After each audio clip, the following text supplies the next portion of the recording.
اكتوبر 2017 وفي ملعب برج العرب مصر في ملاقاة الكونغو في تصفيات كأس العالم، والفوز يعني التأهل الرسمي. النتيجة 1-0، وكابتن مدحت شلبي بيطالب بنزول أحمد المحمدي لغلق الجبهة اليمنى، والمحمدي فعلا بينزل. سلام عليك يا مدحت يا شلبي. ويا سلام عليك يا مدحت يا شلبي، وبعرضية كونغولية، وكابتن المحمدي للأسف ما قفلش. كابتن مدحت بيقول اقفل حضري حرام. الحلم بيتبخر وسنين الانتظار هتزيد، ولكن وفي لحظة وادينا حاجة بقى، ضرب الجزاء لمنتخب مصر. صلاح احسن لاعب في العالم وقتها بيتقدم وبيحط الكرة في الجون، وبيحول الحسرة والدموع لفرحة هستيرية. محمد صلاح وهوبا،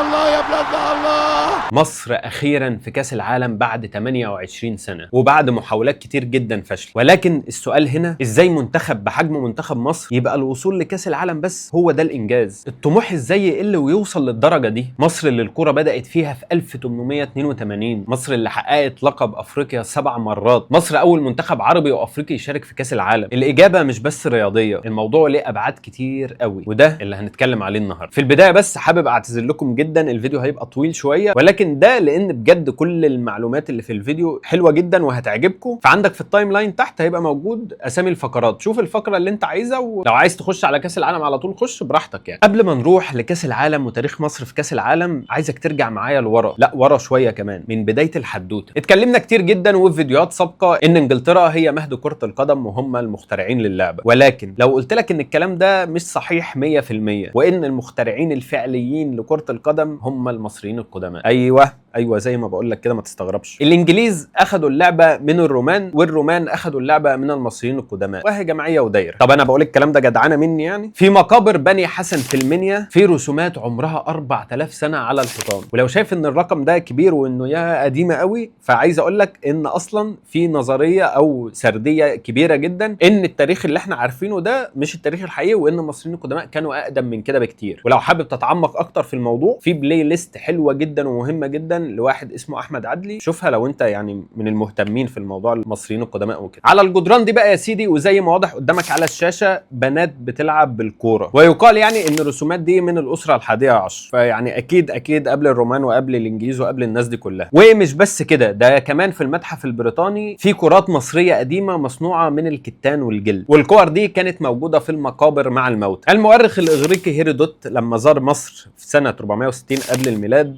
قال لك انا شفت اطفال في الشارع بيلعبوا بكوره مصنوعه من جلد الماعز، وكان هدفهم ان هم يعدوا الكوره دي ما بين خيط مربوط بين عمودين ها. وبيجي عالم الاثار المصري زاهي حواس وبيقول المصريين والقدماء هم اول من اخترعوا كرة القدم. بس الصورة الجميلة والفخر اللي انت حاسس بيه ده انا برضو كنت حاسس بيه لحد ما زاهي حواس قال كده. زاهي حواس بصراحة شخصية عليها لغط كبير قوي، وبيحاول يبقى انديانا جونز مصر. اتهم بقضايا فساد كتير وتلاعب واحتكار التراث المصري لتحقيق مصالح شخصية، اتهامات كتير يعني. وطبعا انا هنا مش بحكم على حد، انا بسرد بس الوقائع يعني. الفيفا بقى رسميا بتقول ان بداية اللعبة كانت في الصين، وكانت عندهم اسمها تسوجو، وده الشكل الاقرب للشكل اللي انجلترا اكتشفته. ولكن سواء اللعبة بدأت في مصر او في الصين، كل ده كلام جدلي، ولكن الحقيقة المؤكدة ان المصريين القدماء لعبوا الكورة، وان منتخب مصر في بداياته كان منتخب كبير جدا، وبداياته مختلفة خالص او لا تدل على الاطلاق على الوضع الحالي اللي وصل له المنتخب. فتعالى معايا اخدك في رحلة بسيطة وممتعة نشوف فيها ازاي الكورة بشكلها الحالي بدأت في مصر. وعشان تبني مستقبلك لازم تعرف تاريخك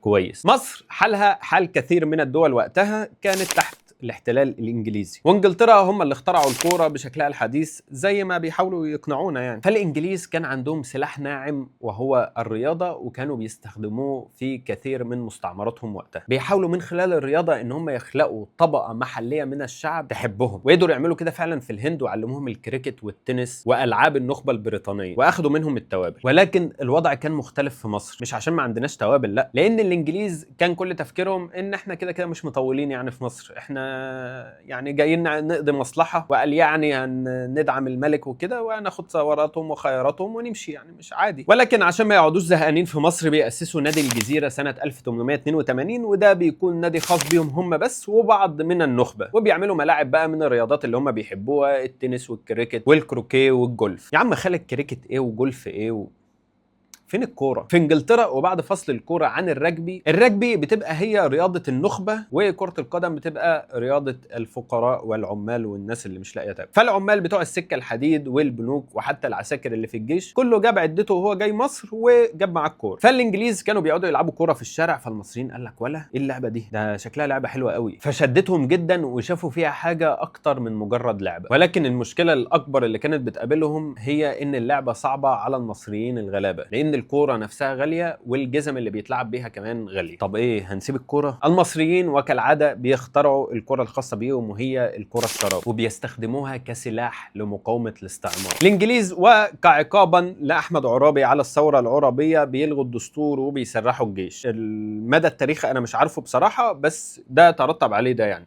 المهم يعني استفزوا المصريين، فبيجي شاب جميل اسمه محمد افندي ناشد، ده كان موظف اداري في معسكرات الجيش الانجليزي. شاف بعينيه ازاي الانجليز بيحبوا الكوره وبيستمتعوا بيها وشايفين يعني ان مفيش زيهم في العالم، يعني هم اجمد ناس في الكوكب. فقرر انه يعلم عليهم في لعبتهم. بيلف شوارع مصر كلها حارات وقهاوي وبيدور على احسن لعيبه بتلعب في مصر، وبيجمع فريق وبيسميه التيم المصري، وبيبعت تحدي لفريق الاورنس الانجليزي في العباسيه، وده كان اقوى فريق انجليزي وقتها في مصر. وقال لهم بقول لكم ايه، تلعبوا على الارض. وبينزل الفريقين الملعب ومصر بتكسب 2-0، جول لناشد وجول لاحمد رفعت. المصريين اخترعوا اسلوب اسمه التغزيل، والتغزيل ده هو الترقيص المبالغ فيه لاهانه الخصم، وفي الحاله دي كان لاهانه الانجليز يعني. وكشكل اخر من اشكال استخدام الكوره في المقاومه، عمر لطفي وامين سامي عايزين مكان يجتمع فيه الشباب لمقاومه الاحتلال، فبيأسسوا النادي الخاص بيهم في 1907 وبيسموه النادي الاهلي، يعني النادي الوطني للشعب. وبنوا اول ملعب واتسمى الحوش نسبة للأماكن اللي كان بيتلعب فيها الكرة وقتها، زي حوش المدرسة، حوش العمارة، يعني أنت فاهم يعني. وأول فريق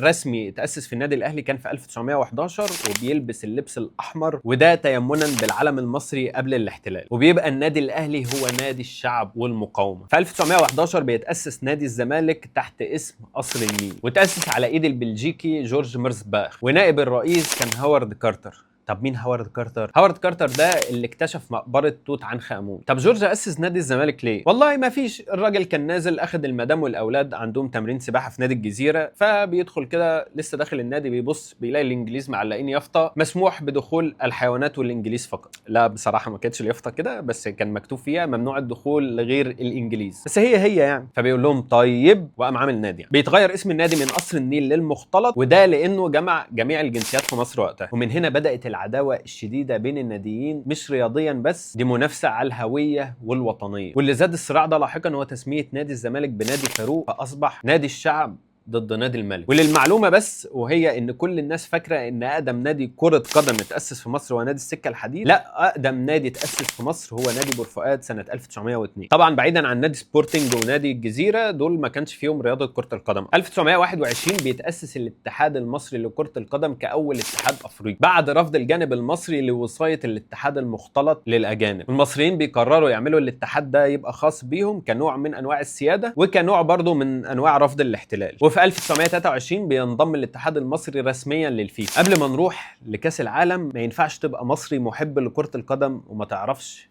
حسين حجازي. قبل محمد صلاح والعظمه اللي عملها في انجلترا، كان هناك حسين حجازي اول محترف مصري في التاريخ، وكان في انجلترا برضه. بيتولد حسين حجازي في الشرقيه في 1889، وفي صغره كان بيحب الكوره جدا. وطبعا بقى ما فيش اكاديميات ولا جناين يلعب فيها ولا اي حاجه، فالراجل كان يتمرن ازاي؟ كان بياخد كورته، بينزل الصبح بدري يشوف الستات ماشيين في الارض كده وشايلين بتاع اللي على دماغهم اللي هي الجره دي، فيقوم حسين حجازي كاي طفل عادي اخد الكوره بتاعته وهوب منشن في الجره موقعها كسرها، فالستات تهزقوا وابوه يدفع لهم تعويض، وكل يوم على الحال ده. في 1911 بينضم للنادي الاهلي في اول فريق كره قدم اتاسس في النادي، ولكن للاسف بيضطر يسافر انجلترا لدراسه الهندسه، فبيسيب النادي. وكاي مهندس واعي عارف مستقبله، بيفكه من الهندسه خالص وبيروح هناك يلعب كوره برضه، وبيروح لنادي دولويتش هاملت في جنوب لندن. جريده التايمز كتبت عنه اللاعب الاكثر بروزا والاكثر وعدا وعماد الفريق. وفي جوله اوروبيه كانت مع منتخب انجلترا ولعب معاهم ماتش تقريبا او ماتشين ورجع تاني لعب في مصر. كان ملك اسبانيا الفونسو الثالث في المدرجات وشافه واعجب بيه جدا، وبعد الماتش قال: لم ارى في حياتي لاعبا مثله، هو ملك كرة القدم. وبيقول لحسين حجازي: ان كان في مصر لاعب اخر مثلك لما وقف امامكم اي فريق. بيلعب مع نادي فولهام الانجليزي، وفي 11/11/1911 بيسجل وبيصنع في ماتش مع فولهام ضد ستوكبورت كاونتي، ولكن قلبه ما بيطوعوش يكمل مع فولهام وبيقول لهم: لا انا مش هقدر والله، انا هرجع للنادي اللي عمل اسمي، ارجع العب معاه. وتزامنا مع الحرب العالميه الاولى في 1914 حسين حجازي بيسيب انجلترا وبيرجع لمصر على النادي الاهلي، والجمهور بيفتتن بيه ومشجعين كتير قوي بيشجعوا النادي الاهلي عشان خاطره. بس بعدها بيسيب الاهلي وبيروح الزمالك وبيرجع تاني على الاهلي، وفي الاهلي هنشجعه وفي الزمالك هنشجعه ويرجع تاني الاهلي هنشجعه، والجمهور فضل وراه شويه من التالتة شمال بنهز جبال وشويه سمعنا يا عم الحدوته. وعشان تعرف عظمه حسين حجازي، في كاتب اسمه جاك ماكنوري كتب كتاب اسمه حسين حجازي الملك المصري دولويتش هاملت، وترجمه استاذ مصطفى محروس. مصر في اول مشاركه خارجيه للمنتخب في اولمبياد 1920 كاول منتخب افريقي وعربي يشارك برضه في الاولمبياد، ومن قبل حتى تاسيس الاتحاد المصري فكابتن حسين بيلم الشباب بيقول لهم يلا عندنا طلعه، وبيكون هو المدرب وكابتن الفريق. بيقدر المنتخب يكسب يوغوسلافيا ودي، ولكن للاسف بيخسر من ايطاليا وبيودع الاولمبياد. وفي المشاركه الثانيه في 1924 مصر بتشارك وبتكسب في الماتش الاول المجر 3-0، ولكن بعدها للاسف بتخسر من السويد وبتودع. وفي المشاركه الثالثه في امستردام 1928 مصر بتقدم اداء ولا اروع،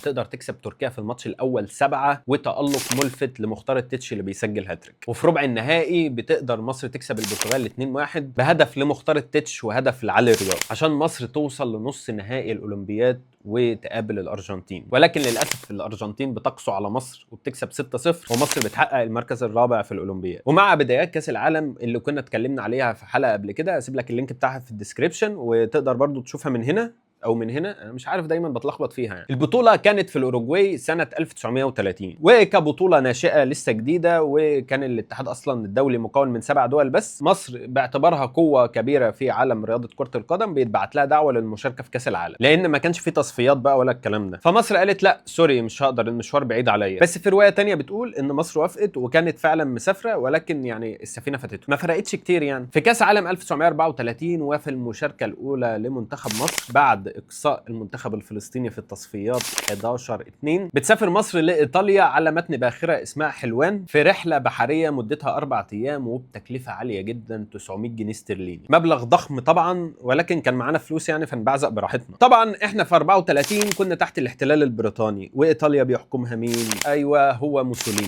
اللي استخدم كاس العالم كدعايه للفاشيه. حتى جريده الاهرام اللي كانت بتغطي اخبار اي اتنين بيلعبوا كره في الشارع ما كتبتش خبر تاهل المنتخب للمونديال الا بعدها ب4 ايام. يعني حتى في مصر الناس كارفه، كاس عالم ايه وبتاع ايه يا راجل. احد نجوم المنتخب وصاحب ال4 اهداف في اولمبياد 28 هو مختار التتش. لقبه ده جاء من المندوب السامي البريطاني جورج لويد اللي كان بيتفرج عليه واعجب بلعبه جدا، فبعد الماتش قال له تعالى يا تتش. وتتش كلمه بتوصف لاعب السيرك السريع الصغير، واللقب فضل مكمل معاه بقى. في ملعب استاديو بارتينوبيو في نابولي مصر بتواجه المجر، واحده من اقوى فرق العالم وقتها، واللي انت لسه معلم عليهم اصلا من 6 سنين وكسبهم، وهو ماتش واحد تكسب تكمل تخسر تروح. المجر في اول نص ساعه بتتقدم 2-0، ولكن في الدقيقه 35 ابن بورسعيد ونجم نادي الزمالك عبد الرحمن فوزي بيسجل اول اهدافه واول اهداف مصر في كاس العالم، واول هدف عربي وافريقي عامه يعني. ما بيكتفيش بكده، في الدقيقه 39 بيسجل الثاني والنتيجه بتصبح 2-2 وبينتهي الشوط الاول. بيبدا الشوط الثاني وعبد الرحمن فوزي اون فاير، بياخد الكوره وبيشوط وبيحط الكوره في الجون وفرحه هستيريه وبيحقق هاتريك في كاس العالم، ولكن للاسف الحكم بيرفع الرايه والجون بيتلغى. طبعا قالوا يعني ان كان في شك في الجون وان الجون ما كانش اوفسايد،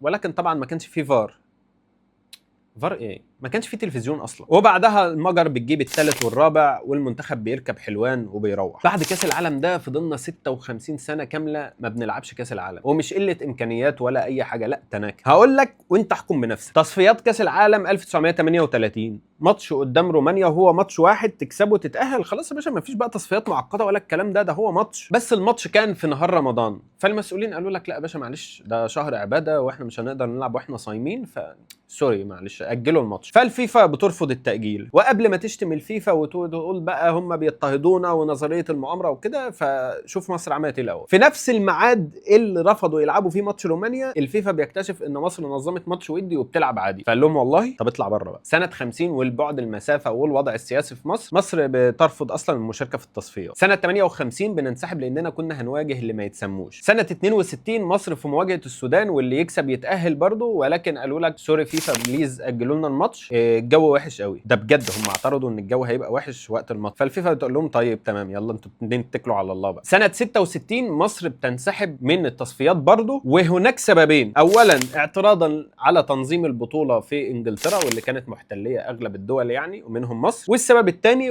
اللي بيرجح يعني وهو بسبب ان الفيفا كانوا كرماء جدا وعملوا مقعد واحد بس بين بقى افريقيا واسيا واوكيانوسيا واستراليا. يا سلام على الكرم. فمصر قالت لك انا تهزقوني انا، طب والله ما انا لاعب. بعد نكسة 67 النشاط الكروي في مصر بيقف تماما، وبعد ما بننتصر الحمد لله في حرب اكتوبر والنشاط الكروي بيرجع، مصر بقى عايزه ترجع بقى تشارك في كاس العالم بقى. وبعد ما كنا بنتنك اصابتنا اللعنه في 74 وفي اول تصفيات محترمه لقاره افريقيا مصر بتودع من الدور الاول. وفي 78 وبعد معاناه ومشوار يعني بص صعب، مصر بتوصل لماتش واحد قدام تونس ومحتاجين نتعادل، بس نتعادل. تونس بترزعنا 4 وبتقول لنا اركن بقى انا هروح انا اول كاس عالم في تاريخ. في تصفيات 86 وفعلا السكينه ما بتجيش غير من اخواتك العرب، المغرب بتقصيك من كاس العالم بعد ما اقصتك قبل كده في 82 وبتحرمنا من التاهل لكاس العالم. واللي يغيظ بقى واللي يضايقك ان في نفس سنه 86 دي استضفنا بطوله افريقيا وخرجناهم من السيمي فاينال. المغرب اللي لسه مطلعنا من كاس العالم خرجناهم من السيمي فاينال واخدنا البطوله. ما بيفكركش بالموقف ده؟ بنفضل في الدوامه دي لحد ما الحمد لله كابتن جوهر بيجي بيودينا كاس العالم سنه 90. هدف حسام حسن في الجزائر في ماتش العوده، معاه مصر بترجع تاني لكاس العالم في ايطاليا، نفس البلد اللي كان فيها اول مشاركه للمنتخب في تاريخ كاس العالم، وبتقع في مجموعه فيها هولندا وايرلندا وانجلترا. وقالوا قبل البطوله هنكسب انجلترا ونتعادل مع هولندا، وكده كده ماتش ايرلندا مضمون يعني. طبعا كابتن مجدي عبد الغني عرف مصر كلها هو عمل ايه في ماتش هولندا ده، فانا مش محتاج احكيه لك. ولكن بصراحه هولندا وقتها كانت مرعبه يعني بمعنى الكلمه. يعتبر اللي احنا عملناه في ماتش وان احنا نطلع 1-1 في ماتش هولندا ده انجاز فعلا. ولكن عشان احنا يعني انجازاتنا على قدنا كده حاجه مسمسمه، الماتش اللي بعده قدام ايرلندا بنقدم واحده من اسوأ الماتشات في تاريخ كاس العالم كله والاكثر مللا على الاطلاق. وعايز اقول لك ان بعدها طلع تصريحات تهزيء فينا للصبح. كان الماتش كله عباره عن الكابتن شوبير بيمسك الكوره يقوم منزلها مباصيها لكابتن هاني رمزي يقوم مباصيها لكابتن شوبير ويقوم ماسك الكوره تاني. لكن بصراحه يعني عشان اكون منصف يعني مش ده اللي حصل. هو اوقات كابتن شوبير كان بياخد الكوره ينزلها ويباصيها لهشام يكن وهشام يكن يرجعها له ويمسكها. في الماتش الثالث بنخسر من انجلترا 1-0 وبنودع البطوله برضه. وعلى فكره عشان بس الناس معتقده ان ماتش ايرلندا ده كان السبب في تغيير قانون الكره، ده مش حقيقي 100%. هو كان واحد من الاسباب، بس النظام ده اصلا كان متبع في فرق كتير ومنتخبات كتير منهم ليفربول اصلا. في 94 مصر بتكسب زيمبابوي الحمد لله 2-1 وهنتاهل تاني على المره الثانيه على التوالي لكاس العالم وخلاص بقى مش هنشيل رجلنا من البطوله. ولكن واحد ابن حلال مش عارف كان ضارب ايه، قاعد في المدرجات زهقان قام ماسك طوبه وطق رزعها في دماغ المدرب بتاع زيمبابوي وفتح له دماغه. فالماتش بيتعاد في ملعب محايد وبنتعادل 0-0 وبنخرج من البطوله. ماتش زيمبابوي اتعاد واحنا كل ده مستنيين ماتش الجزائر 2009 يتعاد، لسه ما اتعادش. بعد فتره مش كويسه خالص على الكره المصريه بنرجع بجيل قوي جدا وعظيم، ابو تريكه وزدان وحسام غالي واحمد حسن وبركات ومتعب. يعني بص هنقول من هنا للصبح محمد شوقي، وائل جمعه، هاني سعيد، يعني عصام الحضري. حاسس ان انا قاعد في استوديو تحليلي مع كابتن مدحت شلبي يعني. الجيل ده قدر يفوز افريقيا 3 مرات ورا بعض بعد ما كنا اصلا ما نعرفش يعني ايه افريقيا من سنه 98. الجيل ده برضو في كاس القارات قدر يقدم ماتش كبير قوي قدام البرازيل ويكسب ايطاليا ويخسر من امريكا. احنا طبعا بنعتبر ان ده انجاز، ولكن برضو احنا ما وصلناش لحاجه، ولكن لعبنا حلو بصراحه. ولكن حلم الجيل ده في لعب كاس العالم تحطم في درمان قدام الجزائر وسط اجواء مشحونه بلا هدف بجد، وبعد ملحمه وفوز يعني هيتشكوكي قدام الجزائر في مصر 2-0. بس للاسف الموضوع ده كان فيه هري كتير قوي، من ان اللوائح اتغيرت عشان يتعمل ماتش فيصل، ليه الحقنا يا عمرو احنا بنموت، لا يعني بص حاجات كتير قوي. بص يا سيدي، وعشان الجيل الجديد برضو يعرف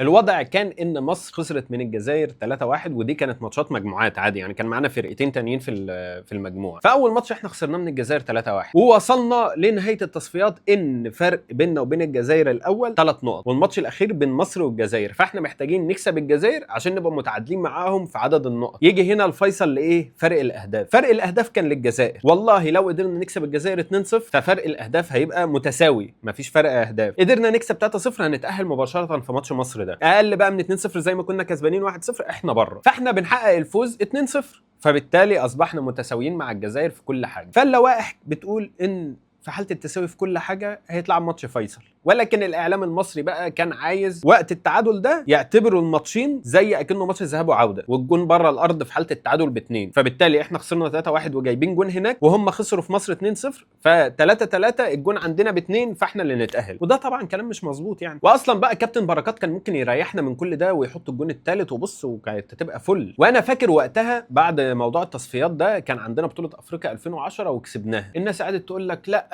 الفرحه ملهاش طعم، كفايه بجد بقى افريقيا زهقنا، يعني كفايه كسبناها 3 مرات ورا بعض، مش عايزين يا سيدي افريقيا تاني، احنا عايزين نروح كاس العالم. وطبعا كل ما نتنك على حاجه بناخد على دماغنا. بتقوم الثوره وبعدها المنتخب اصلا بيفشل للتاهل افريقيا، مش لكاس العالم، افريقيا نفسها بنفشل للتاهل ليها 3 بطولات ورا بعض، ودي كانت فضيحه. ولكن الفضيحه الاكبر كانت في تصفيات كاس عالم 2014. مصر بجيل هجين ما بين المتبقي من الجيل الذهبي على فريق الشباب الجديد اللي من ضمنهم محمد صلاح والنني وحجازي والناس الجميله دي، وبقياده بوب برادلي اللي خرجنا من كاس القارات 2009، جاء تقريبا يخرجنا برضو من كاس العالم 2014. المهم يعني بنقدم تصفيات ولا اروع، بنحقق 6 انتصارات في 6 ماتشات، وبنكون الفريق الوحيد اللي قدر ينتصر في كل ماتشاته في التصفيات. ولكن على حظنا بنقابل غانا في مباراه فيصل رايح جاي. غانا دي اللي لسه في 2010 واصله ربع نهائي كاس العالم وكان ممكن توصل للسيمي فاينال كمان لولا ايد سواريز، وانت كسبها في فاينال افريقيا 2010 بالدجل والسحر والشعوذه وناجي جده وابن حوش عيسى وارتو وحاجات كده غريبه يعني. فهم جايين مستحلفين. الماتش في غانا بيخلص الشوط الاول 2-1 عشان غانا تنزل الشوط الثاني وتقول لك لا بقى انتوا تفتكروا نفسكم منتخب، ويخلص الماتش 6-1 لغانا وسط يعني ذهول مصري. وفي ماتش العوده مصر بتقدر تكسب 2-1، وانا مش عارف برضو كان في ناس وقتها عندها امل يعني مش عارف جابوه منين، ومصر بتودع التصفيات. بيجي كوبر باداء دفاعي ويصبح المنتخب منتخب ارمن صلاح وهو يتصرف. لا يا حبيبي ده مش صلاح هو اللي بيتصرف، ده تريزيجيه هو اللي بيعمل كل حاجه وهو اجمد من صلاح، وتريزيجيه هو اللي يستحق كل النجوميه دي، وصلاح اصلا بيخاف على رجليه يعني عشان ليفربول. المهم هجوم كبير اصلا للعيبه وهجوم كبير للمدرب، ولكن في الاخر بيقدر يوصلنا لكاس عالم 2018 وبنشوف الفرحه اللي اتكلمنا عليها في اول الفيديو. بنوصل لروسيا وبنقع في مجموعه فيها الاوروجواي روسيا والسعوديه، وب3 هزائم منهم هزيمه من السعوديه بنودع البطوله ب0 نقطة. ولكن ثانكس جاد يعني محمد صلاح جاب جونين وخلى كابتن مجدي عبد الغني يسيبنا في حالنا، وكابتن عصام الحضري اصبح اكبر لاعب يلعب في تاريخ نهائيات كاس العالم. اهو اي ارقام وهميه وخلاص. مصر بتفشل في التاهل لكاس عالم قطر 2022 بعد سنه صعبه قوي كان بطلها السنغال اللي قدرت تاخد منك افريقيا بالبلانتيات وقدرت تخرجك من تصفيات كاس العالم برضه بالبلانتيات. واخيرا مصر بتتاهل لكاس عالم 2026 بعد اداء كويس جدا في التصفيات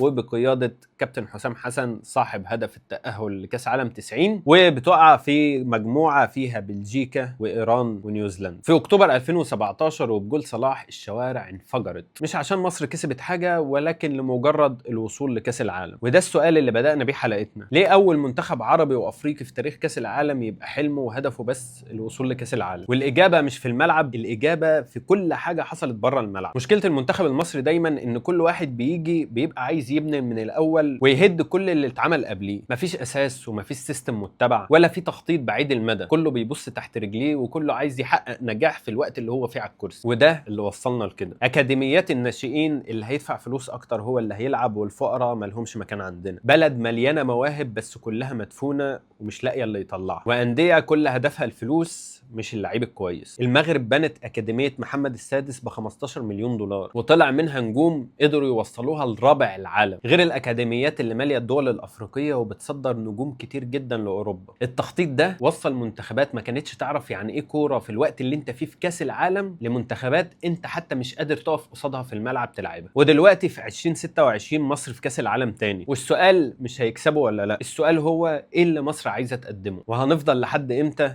هدفنا الخروج المشرف. لو عجبتك الحلقه ما تنساش تعمل لايك وسبسكرايب وفعل الجرس عشان يوصلك كل جديد، وشكرا على وقتكم. سلام عليكم.